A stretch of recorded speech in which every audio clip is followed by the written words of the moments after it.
Yes, magandang balita sa 203,000 senior citizen sa Maynila dahil ibinalita ni Mayor Hani Lacuna simula sa January 2025 ang kanilang monthly cash allowance na 500 ay magiging 1,000 na upang higit daw madagdagan ang kanilang financial capacity para makabili ng kanilang mga pangunahing pangangailangan gaya ng medicine at iba pa.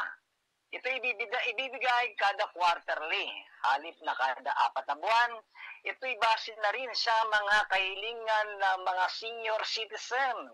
Sa Elderly Month celebration sa Palasyo de Gobernador, sinabi ni Lacuna na base sa plano ng mga senior citizen ng lungsod ay tatanggap na ng 3,000 piso kada 3 buwan o kada quarter. Ayon kay Lacuna, hindi siya mahilig ng mangako. Pag siya'y nangako, tinutupad niya.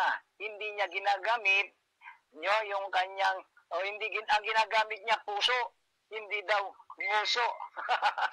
Sinabi nila kuna sa mga senior citizen na ikalat, ikwento ang magandang balita sa kanilang kapwa elderly at inatasan ito si Vice Mayor Rior Serbo na asikasuhin agad ang ordinansa na siyang magbibigay kapangyarihan sa pagpapatupad ng nasabing increase.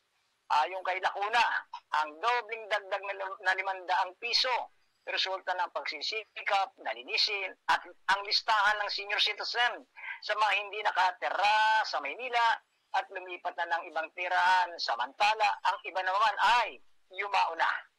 Ang probisyon para sa allowance sa mga senior citizen ay naging epektibo sa pagpasa ng Social Amelioration Program Ordinance ng Manila City Council sa pamamagitan ng pagtitimo ni Lacuna na dating Vice Mayor at concurrent presiding officer ng Manila City Council.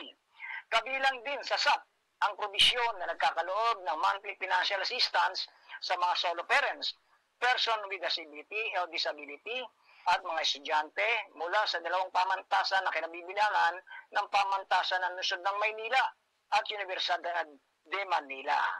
Mula rito sa lungsod ng Maynila, Mampe, ito si Katotong Jun Ansores. Nagbabalita sa Balitang Halian, Kakampi, online. Sir Jun, Yes, Sir Jun, siguro pwede nating i-live na interview si Manila Mayor Hani Lacuna.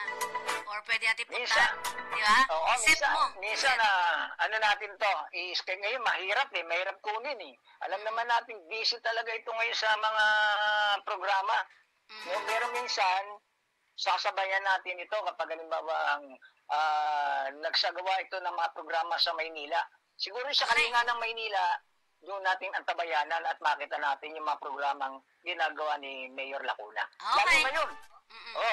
Nagiging doble na yung natin, yung 500 para sa mga senior citizen, nagiging 1,000 na. Okay. Very good yan.